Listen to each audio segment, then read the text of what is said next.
Bapa dalam surga, di dalam namamu yang kudus, kami mohon belas kasihan Tuhan.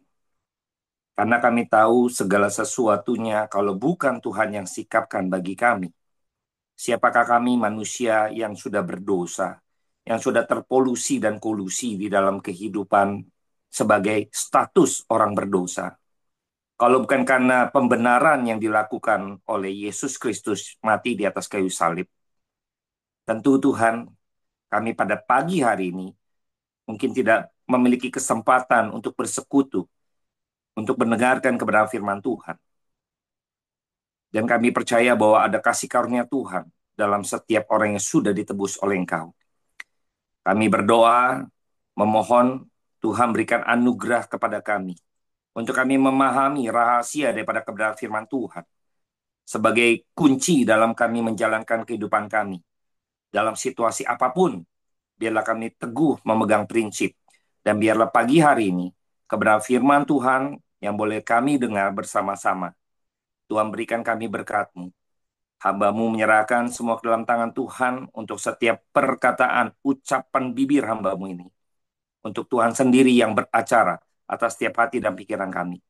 Terpujilah nama-Mu yang Tuhan. Kami serahkan waktu ke depan di dalam nama Tuhan Yesus Kristus. Kami berdoa dan mengucap syukur. Amin. Oke, saya eh, mau membagikan bagian kecil sebenarnya. Saya beri judul ini makna teologis dari padang gurun. Ya, saya akan bacakan di dalam Matius 4. Ini kisah klasik ya. Kita tahu semua bahwa Yesus dan pencobaan. Saya akan bacakan hanya bagian ayat satu saja ya. Jadi hanya satu ayat. Sepertinya saya nge-freeze ya. Apakah tetap terdengar suara saya? Terdengar, terdengar, masih oke, masih oke. Masih aman ya? Aman. Oke, saya coba ini lagi. Aman. Oke. Saya akan bacakan di dalam Matius 4 ayat 1, demikian firman Tuhan. Lalu Yesus dibawa oleh roh ke padang gurun untuk dicobai. Ketika kita melihat dan mendengar bahwa Tuhan Yesus dibawa oleh roh, ini tentu roh Allah ya, dibawa oleh roh oknum ketiga daripada Allah Tritunggal.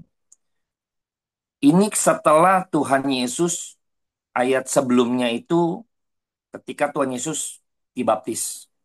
Maka setelah dibaptis, maka Tuhan Yesus dibawa oleh roh ke padang gurun untuk dicobai iblis.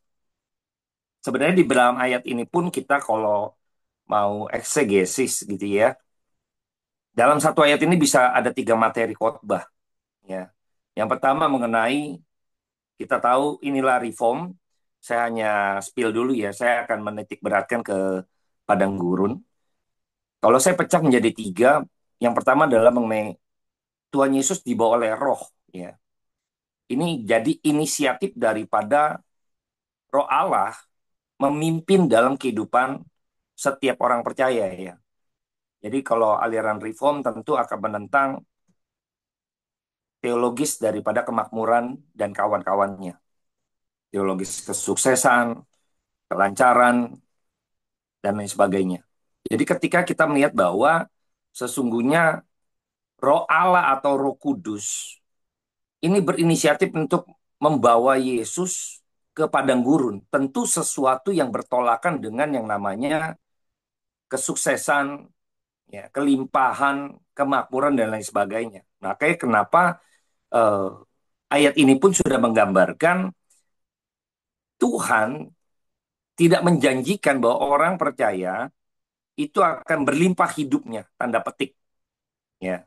Tetapi seringkali saya menemukan juga teman-teman saya kalau menginjil ya, tanda petik menginjil atau mengajak orang untuk percaya Yesus, selalu yang dijual adalah, oh kamu lagi susah ya, makanya kamu berdoa, percaya Tuhan Yesus. Nanti Tuhan Yesus akan berikan kamu misalnya solusi ya, solusi dalam arti nanti kamu kerjaan lagi sukses, lagi susah nanti dibikin sukses. Hal-hal itu yang akhirnya saya rasa Saya nggak katakan bahwa Tuhan kita nggak memberikan kita pimpinan kepada kelimpahan ya. Tuhan bawa ke tanah perjanjian Kanaan itu yang berlimpah susu dan madu. Tetapi poinnya bukan itu, ya. Tetapi bisa juga Tuhan membawa kita, memimpin kita justru masuk ke padang gurun. Nah ini seringkali kan kita nggak mau karena padang gurun ini nggak menjual. Mana mau orang kalau datang gitu ya, kita tawarkan sesuatu, mau gak ikut Tuhan Yesus? Nanti kamu tuh menderita, ya kan? Bahkan rasu-rasu mati, ya kan? Saya rasa nggak ada yang mau, karena sepertinya tidak populer. Nah, pesan apa yang mau disampaikan? Tetapi kebenaran firman Tuhan selalu, Tuhan Yesus juga nggak pernah menjanjikan itu. Ikut aku jual hartamu. Jual hartamu ikut aku. Ya, jadi Tuhan nggak pernah janjikan sesuatu yang bersifat material.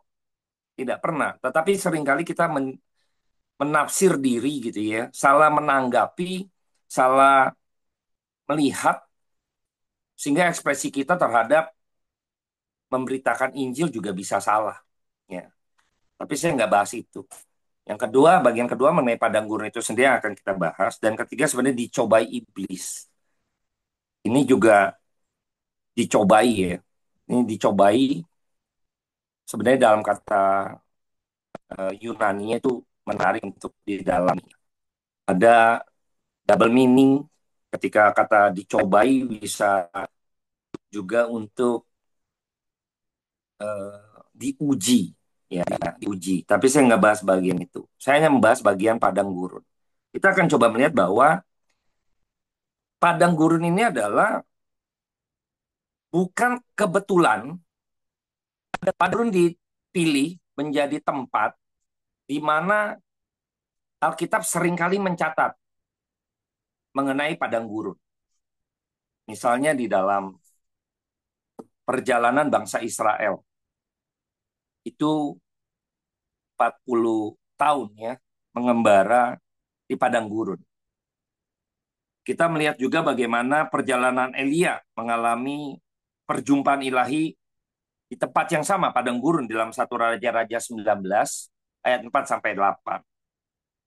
Jadi sebenarnya padang gurun ini bukan sesuatu yang kebetulan, karena pada waktu itu misalnya ya tempat gitu-gitu aja Pak, gitu ya. Enggak.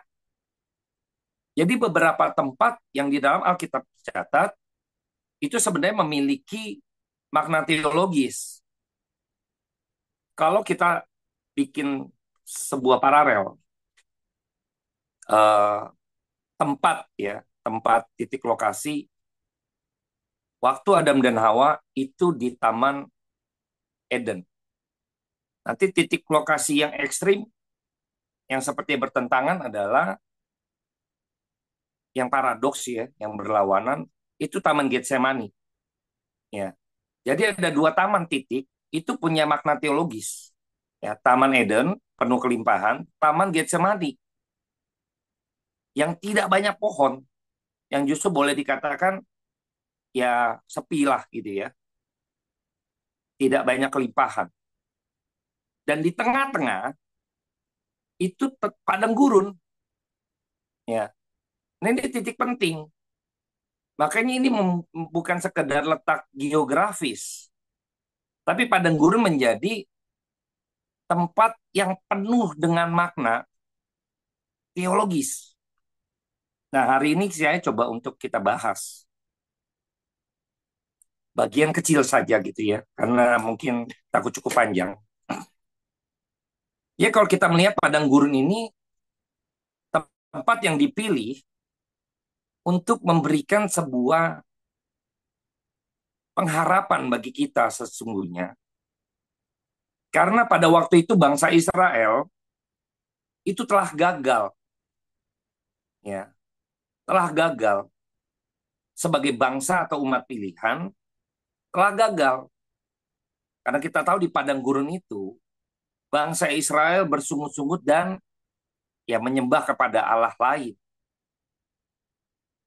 Kita tahu pada waktu Musa sedang berada perjumpaan di atas gunung Sinai, lalu Begitu turun, dua loh batu gitu ya. Apa yang terjadi? Mereka membuat lembu emas, membuat sesuatu yang secara rohani ini perjinahan rohani. Kristus sebagai mempelai laki-laki, kita sebagai mempelai wanita, kita sedang berzina dengan laki-laki lain. Ini kan sesuatu yang mengerikan ya. Betapa kita menjadi pribadi yang tidak setia. Ini di padang gurun. Nah, makna padang gurun ini kita akan melihat bahwa yang pertama, tempat di mana Tuhan membentuk identitas orang percaya atau umat pilihan. Tempat di mana Tuhan ingin memberikan satu pendidikan, membentuk kembali identitas baru. Karena kita tahu bangsa Israel kan sebelumnya di dalam perbudakan. Bangsa Israel di dalam kekangan Firaun. Mereka status seorang budak. Identitas mereka budak. Akhirnya Tuhan bawa mereka, Tuhan mau mengatakan dan membentuk dan memberikan identitas baru bagi mereka, yaitu sebagai orang yang bebas, orang yang merdeka, orang yang sudah diselamatkan. Beberapa minggu lalu kita sudah bahas mengenai arti merdeka, kebebasan, dan lain sebagainya, bertubi-tubi. Nah, ketika melihat bahwa ternyata bangsa Israel ini belum bisa lepas dari bayang-bayang sebagai identitas lama mereka, atau kalau kita dalam konteks sekarang nih, manusia lama, ya, manusia lama kita. Kita setelah percaya Kristus, maka Tuhan ingin memberikan atau membentuk identitas baru kepada setiap kita. Cara Tuhan memuridkan kita untuk memberitahukan ada identitas baru. Maka setiap kita sesungguhnya, setiap kita orang yang percaya, pasti Tuhan akan bawa ke padang gurun. Ya, apa padang gurun di dalam konteks kita saat ini? Konteks kita saat ini padang gurunnya adalah mungkin kesulitan, pergumulan hidup, ya, penderitaan. Mungkin kita mengalami sesuatu yang tidak menyenangkan. Tetapi di situ sesungguhnya Tuhan sedang memperkenalkan diri dan Tuhan sedang membentuk diri kita. Bagian pertama ketika kita tahu bangsa Israel, kalau kita perhatikannya, setelah keluar dari Mesir, padahal sesungguhnya mereka sudah melihat kebesaran Tuhan, 10 telah diturunkan, momentum terakhir ketika laut Teberau terbelah, mereka begitu bersorak-sorai. Tapi setelah itu mereka juga tidak jauh, dengan jangka waktu yang tidak lama, mereka bersungut-sungut dan mencobai Tuhan.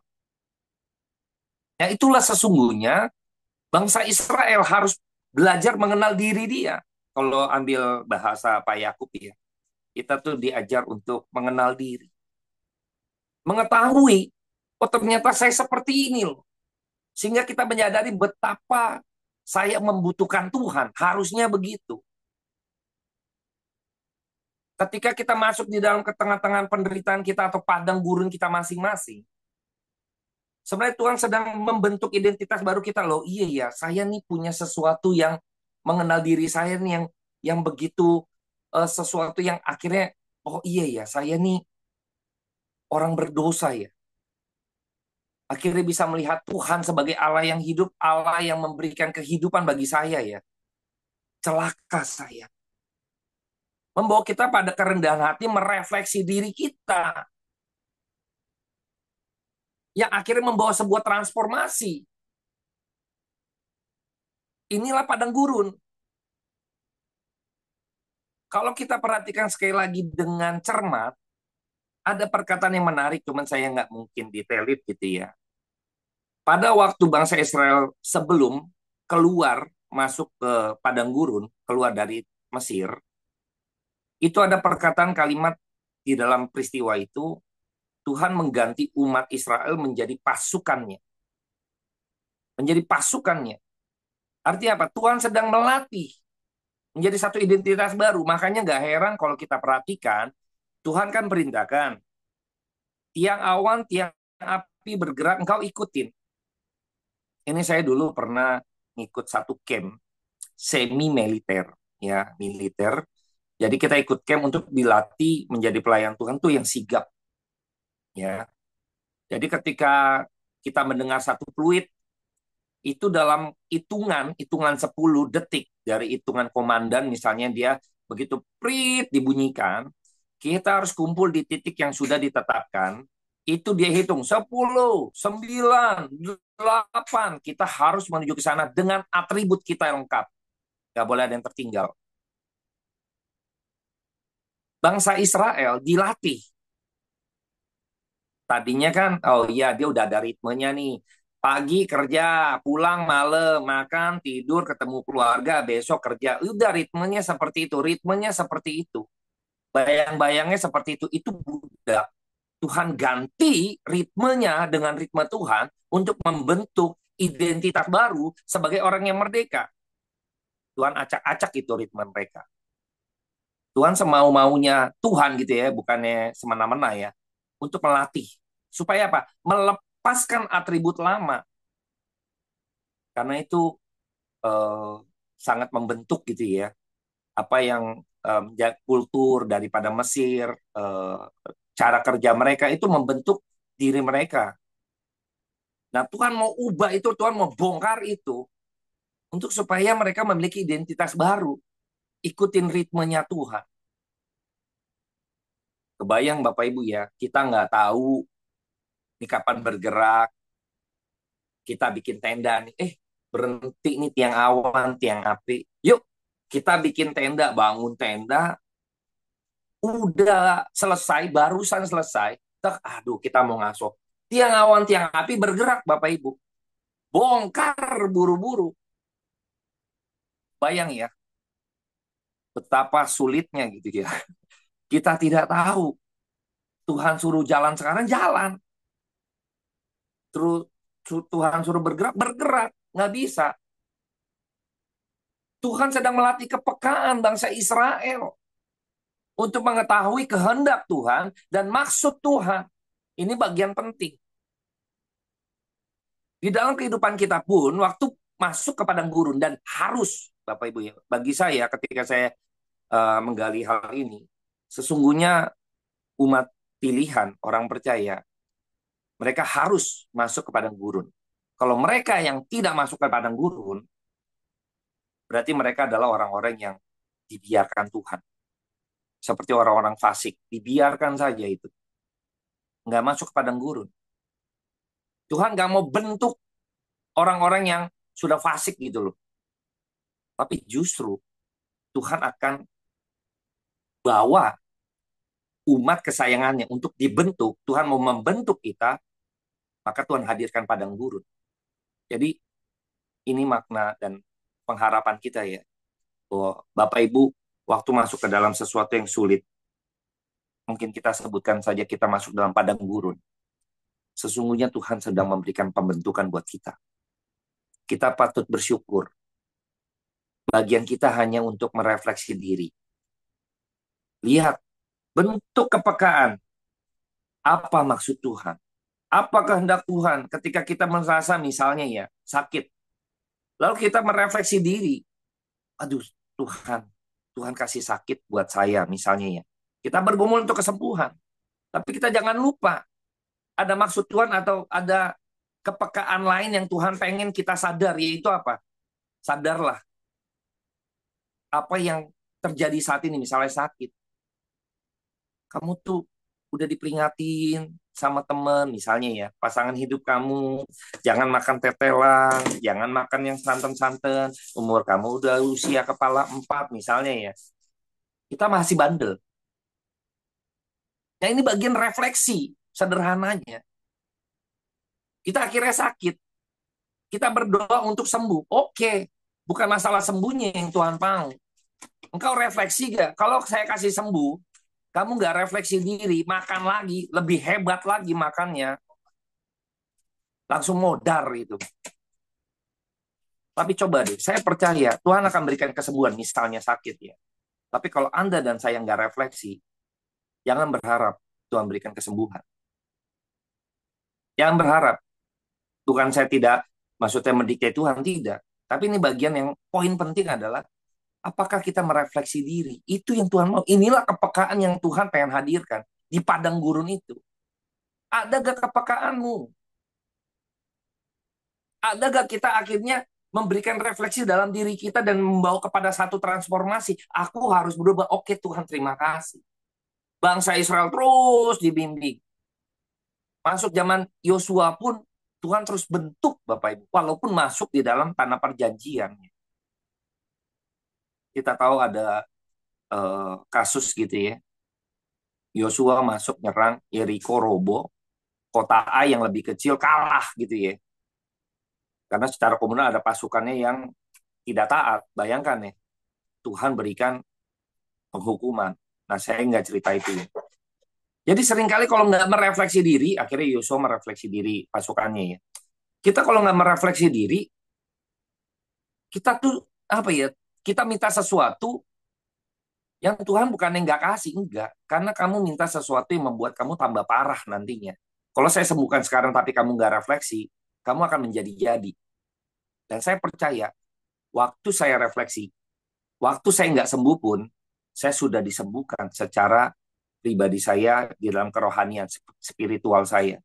Itu yang Tuhan mau. Tuhan sudah sembuhkan spiritual saya untuk peka terhadap pimpinan Tuhan. Tahu maksud Tuhan, tahu kehendak Tuhan. Kalau disembuhkan itu bonus. Itu bonus. Bapak Ibu lebih baik mana? Tentu kita sebagai orang tua ya. Nah ini kan pencobaan pertama, batu menjadi roti. Kalau akhirnya anak minta gitu kan, Pak beliin gadget. Kita tahu nih, anak kita akan tersita waktunya pakai dengan gadget. Belum waktunya dia belum bisa memilah, dia belum bijaksana dalam memberikan sebuah tontonan misalnya ya. Kita kan nggak akan kasih sampai dia sadar, sampai dia disiplin diri, tahu jam belajar segala macam. Dia nggak minta pun kita kasih Bapak Ibu, karena ada keperluan dan kebutuhannya pada saatnya. Jadi masuk padang gurun ini adalah waktu di mana Tuhan ingin membentuk kita. Buru-burulah kita membentuk diri kita. Buru-burulah di situ kita membentuk diri kita. Saat kita membenahi diri kita, lihat apa yang Tuhan kerjakan sekalipun di tengah padang gurun. Sekalipun di tengah padang gurun. Masuk ke dalam bagian kedua. Poin kedua saya. Tempat padang gurun tempat di mana kita juga masuk di dalam diuji iman kita. Sejauh mana saya mengenal Allah saya? Sejauh mana saya bisa mengenal Tuhan saya selama ini yang membawa saya? Iman saya diuji. Oh, ternyata saya kenal Tuhan yang tadi ya. Karena saya berharap saya lagi susah. Waktu percaya Yesus dibaptis, saya berharap saya hidupnya baik-baik saja dan lancar lah. Kerjaan oke, usaha berkembang misalnya. Boleh gak kita berharap itu kepada Kristus? Boleh, nggak salah. Tapi kalau karena motif kita ikut Tuhan karena itu yang salah. Nah Tuhan mau benahin semuanya. Sama seperti bangsa Israel keluar dalam perbudakan. Dia ngeluh. Ya kalau kayak begini mah, mendingan kita baliklah Musa. Mendingan baliklah. Gak apa-apa jadi budak asal makan daging. Kan berarti motifnya itu. Tuhan udah hal yang besar, lalu kita pengen nih, Tuhan bikin sesuatu nih, tanda petik ya, mukjizat yang wah gitu loh. Mengharapkan sesuatu yang bukan di padang gurun nih. Oke, nggak apa-apa di padang gurun, tapi apa kayak gitu kan? Something yang wah. Tuhan hadirkan mana. Bagi mereka nggak wah. Bosen mereka. Bayangkan ya. Disinilah iman kita diuji. Disinilah kita melihat bahwa, oh iya ya, ternyata iman saya masih level ini. Inilah menjadi bagian dari kita mengindikasi, mengukur iman kita. Tuhan kasih kesempatan untuk mengukur iman kita masing-masing. Makanya kita membenahi diri kita akhirnya. Membenahi dengan apa? Akhirnya kita bisa oke, saya perlu banyak-banyak berdoa. Saya perlu banyak-banyak ngerti firman Tuhan. Saya betul-betul memiliki motif yang benar. Memastikan saya dalam pelayanan saya benar-benar memiliki motif yang benar dengan iman saya. Walaupun Tuhan nggak sembuhkan saya. Nah, seperti Daniel, Sadak, Mesak, Abednego ya. Kalau Tuhan nggak selamatin kita pun gitu ya. Bayangkan ya, ini iman yang benar-benar teruji. Iman yang teruji dan Tuhan memberikan itu. Apa ya? Ya saya bilang bonus ya.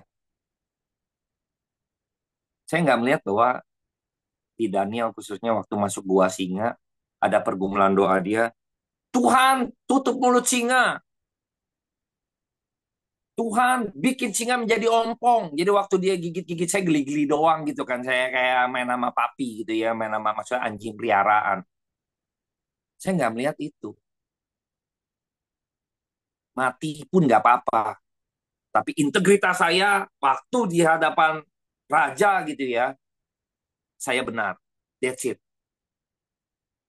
Ya nggak minta kok itu. Kita nggak lihat ada doa tutup mulut singa. Singanya dibikin ompong. Atau singanya dijadiin kayak kucing. Kita nggak lihat itu. Tetapi Tuhan berikan. Karena apa? Imannya benar. Imannya benar. That's it. Nggak usah khawatir, Tuhan bilang. Iman kamu benar atau enggak. Kita dikasih kesempatan di tengah-tengah padang gurun untuk mengukur iman kita, kedalaman iman kita. Inilah padang gurun, tempat di mana Tuhan membawa kita untuk mengukur iman kita, melihat iman kita, berkaca diri. Ternyata saya memiliki iman yang masih kerdil sekali. Apa-apa kalau berdoa maunya minta Tuhan dikabulkan. Kalau Tuhan nggak kabulkan, saya ngambek, saya bersungut-sungut, saya nggak mau lagi pelayanan, saya nggak mau lagi ini, itu, lain sebagainya. Ini kita berkaca, oh ternyata Tuhan ampuni saya. Saya masih anak-anak. Tolong saya Tuhan. Disitulah kita melihat kebergantungan kita di hadapan Tuhan. Inilah transformasi. Inilah transformasi. Ya, membawa kita kepada pribadi yang baru. Nah, identitas baru. Poin ketiga saya, padang gurun sebagai tempat di mana Allah ya berjumpa dengan umatnya. Tempat di mana Tuhan memperkenalkan dirinya di hadapan kita. Bayangkan Bapak Ibu ya, saya ambil umat Israel, bangsa Israel. Waktu di Mesir, mereka dikelilingi beribu-ribu, bahkan mungkin berjuta-juta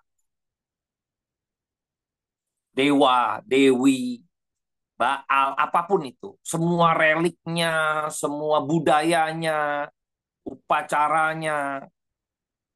Mereka dikelilingi dengan Tuhan, Tuhan, Tuhan, Tuhan yang kecil. Sulit ya untuk kita bisa mengenal Tuhan yang benar kalau kita jadi bangsa Israel saat itu. Maka Tuhan bawa ke padang gurun.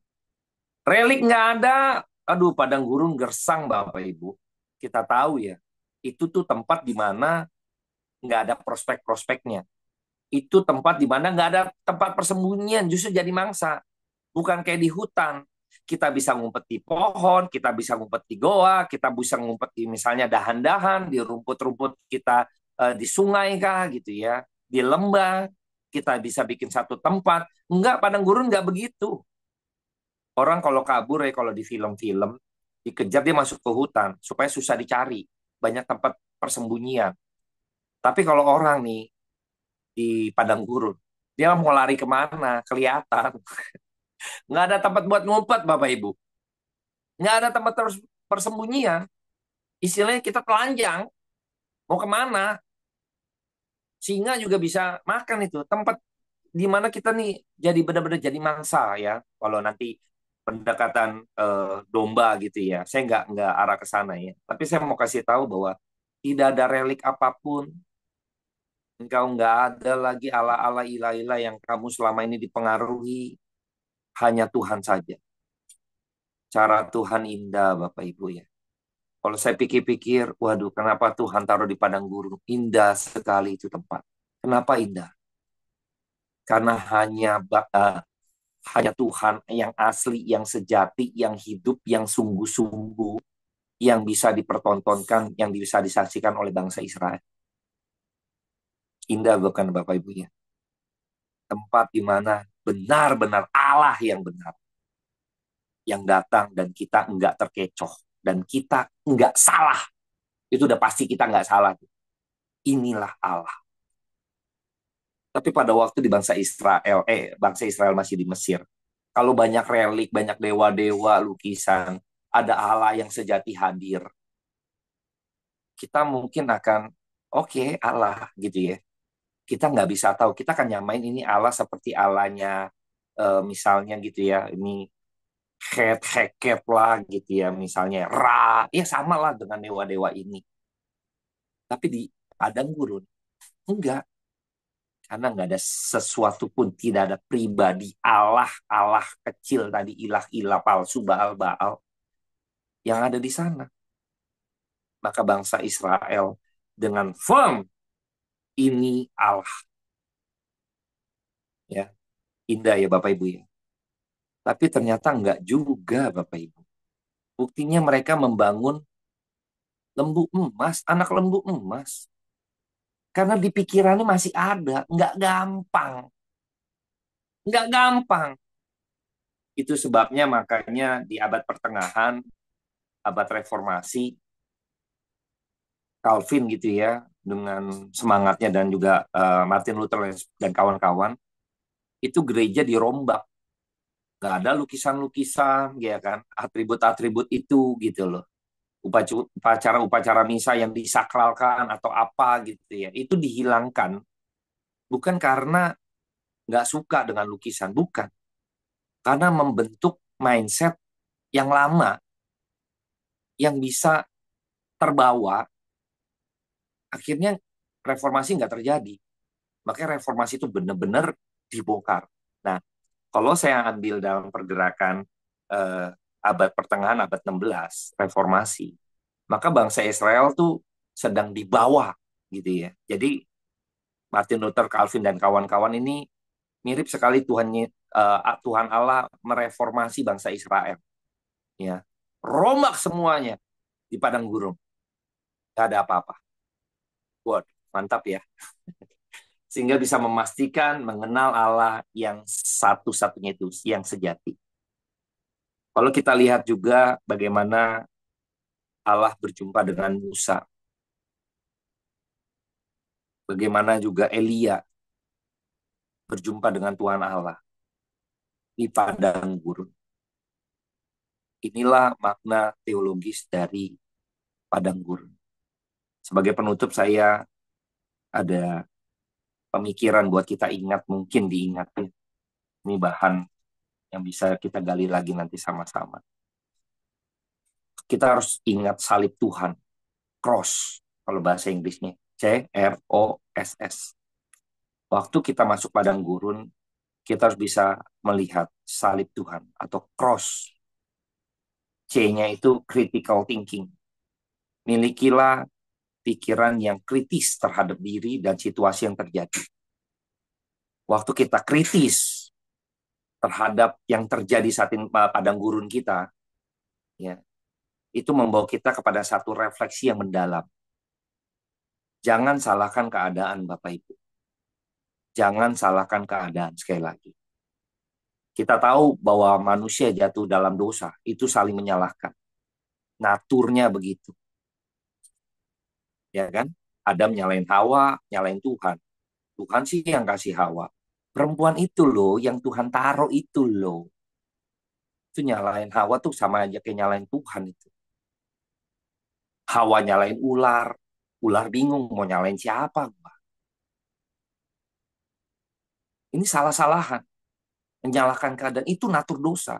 Kita sebagai orang yang sudah ditebus Tuhan, nggak lagi nyalain keadaan. Yuk, miliki critical thinking, refleksi diri. Tuhan ampuni saya, karena Tuhan sudah sering kali kirim orang-orang untuk menasihati saya. Itu critical thinking buat kita, yang membawa kita kepada sebuah refleksi yang mendalam terhadap diri kita. Masuk ke poin kedua, R. CROSS. R. Renewal. Pembaharuan diri. Jalan pikiran kita, kita ubah. Mindset kita, worldview kita. Perbaharui itu. Maka ada pembaharuan dalam diri kita. Ketika kita kritis terhadap hidup kita, ketika kita merefleksikan begitu mendalam, maka kita ada pembaruan di dalam diri kita. Coba kita salahin keadaan, salahin orang lain. Apa yang dibaharui? Kita nggak dibaharui. Kita jadi barang usang terus karena kita nggak memperbaharui diri. Nggak ada pembaruan dalam diri kita. Nggak ada transformasi itu. Nggak ada. Nggak ada. Apapun salahin orang lain. Tunjuk sana, tunjuk sini aja paling enak. Apa pembaharuan dalam diri kita? Nggak ada. Tuhan buang nanti. Usang kita. Justru Tuhan ingin kita ada pembaharuan diri.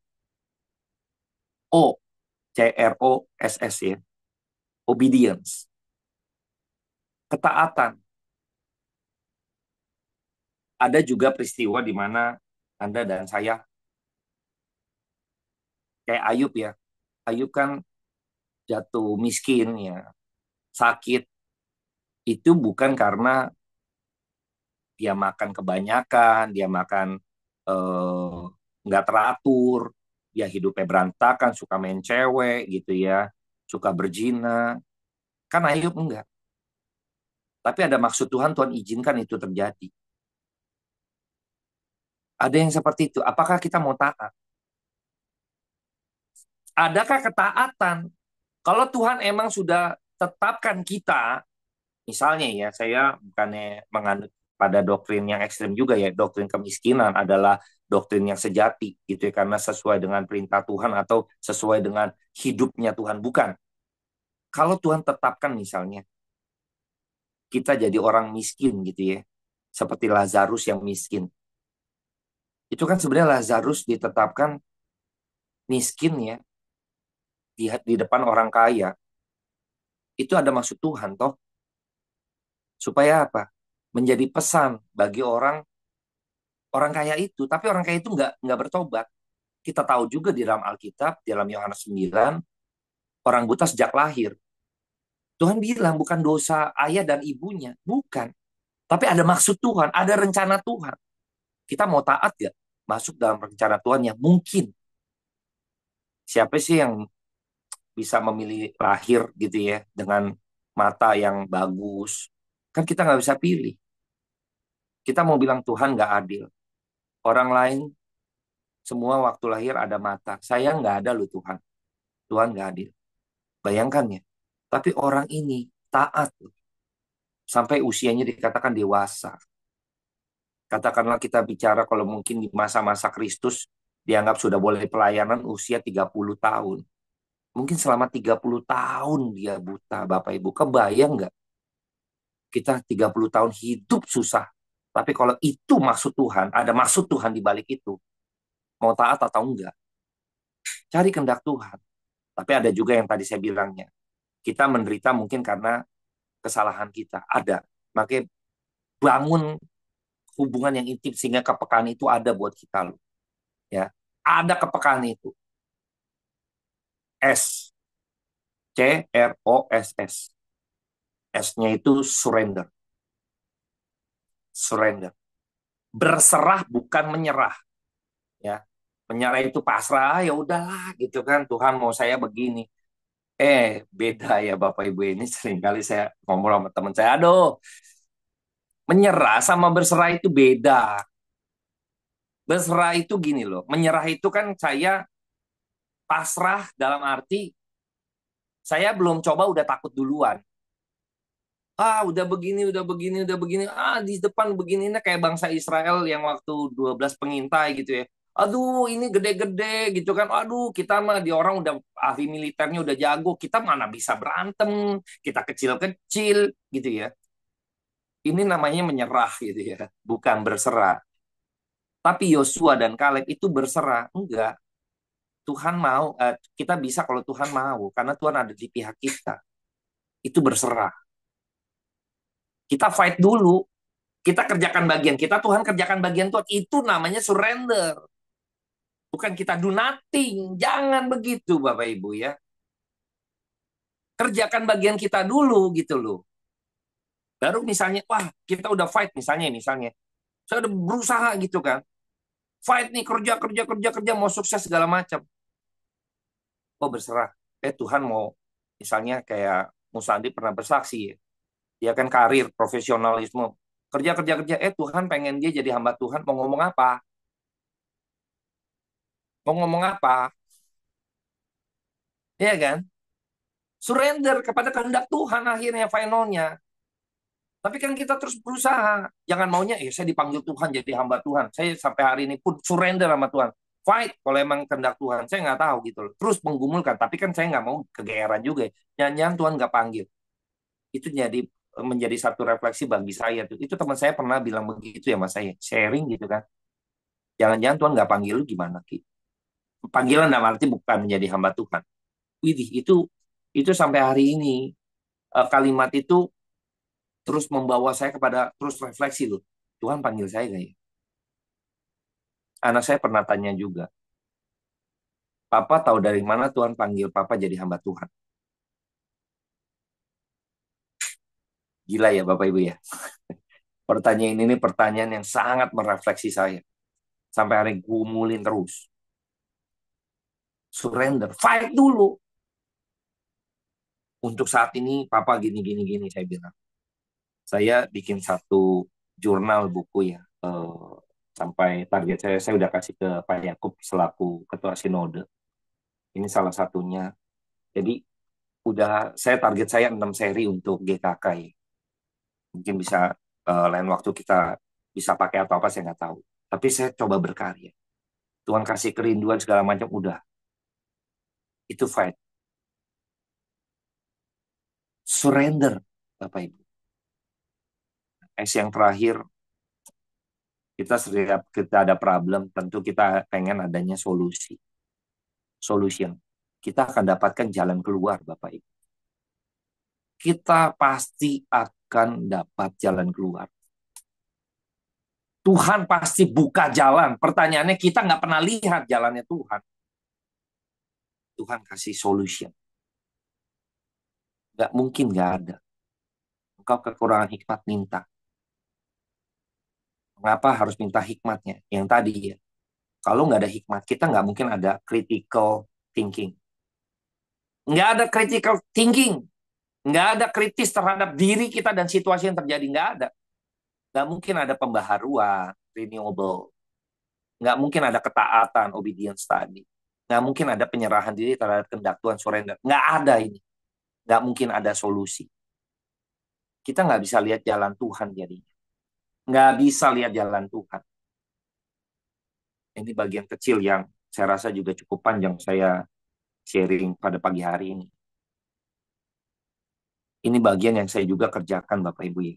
Dan saya merasa ada bagian penting yang saya terus harus merefleksi diri. Kebetulan saya ambil pemuritan. Dua kata yang selalu ada di benak pemuritan adalah refleksi, reflektif, dan transformatif. Itu harus ada di benak, khususnya anak pemuritannya. Reflektif dan transformatif. Reflektif dan transformatif. Itu harus. Nah, ini bagian saya pendekatan dari reflektif dan transformatif sebagai bidang studi yang saya saat ini jalankan di bidang pemuritan. Mari kita berdoa. Bapa dalam surga, kami bersyukur ketika kami boleh mendapat pengharapan lewat kebenaran firman Tuhan. Peneguhan demi peneguhan yang Tuhan berikan bagi kami untuk kami boleh kembali memikirkan untuk padang gurun di setiap kami masing-masing sebagai bagian dari bagaimana Tuhan ingin membentuk identitas baru bagi kami sebagai anak-anak Tuhan. Sebagai wadah di mana kami boleh diuji iman kami dan kami mengetahui seberapa jauh iman kami di hadapan. Dan tempat di mana Tuhan ingin berjumpa dengan kami secara pribadi. Yang membawa kepada satu kehidupan yang reflektif dan membawa kepada perubahan hidup yang transformatif. Serupa dengan Kristus. Kami bersyukur Tuhan atas kebenaran firman Tuhan yang walaupun dengan satu ayat ini, tapi membawa kami kepada satu pemahaman baru. Tuhan ingin berjumpa dengan kami secara pribadi melalui padang gurun yang Tuhan hadirkan di tengah-tengah kami. Bawa kami kepada satu worldview yang baru, bahwa padang gurun yang Tuhan adakan bagi kami di dalam kehidupan kami. Ada satu bentuk kerinduan Tuhan buat kami. Ajar kami untuk bisa memandang padang gurun yang Tuhan adakan di tengah-tengah kami sebagai juga bagian daripada hidup kami yang ingin Tuhan bawa kepada satu level yang lebih lagi. Terima kasih Tuhan. Hanya di dalam nama yang kudus kami berdoa ucap syukur. Amin.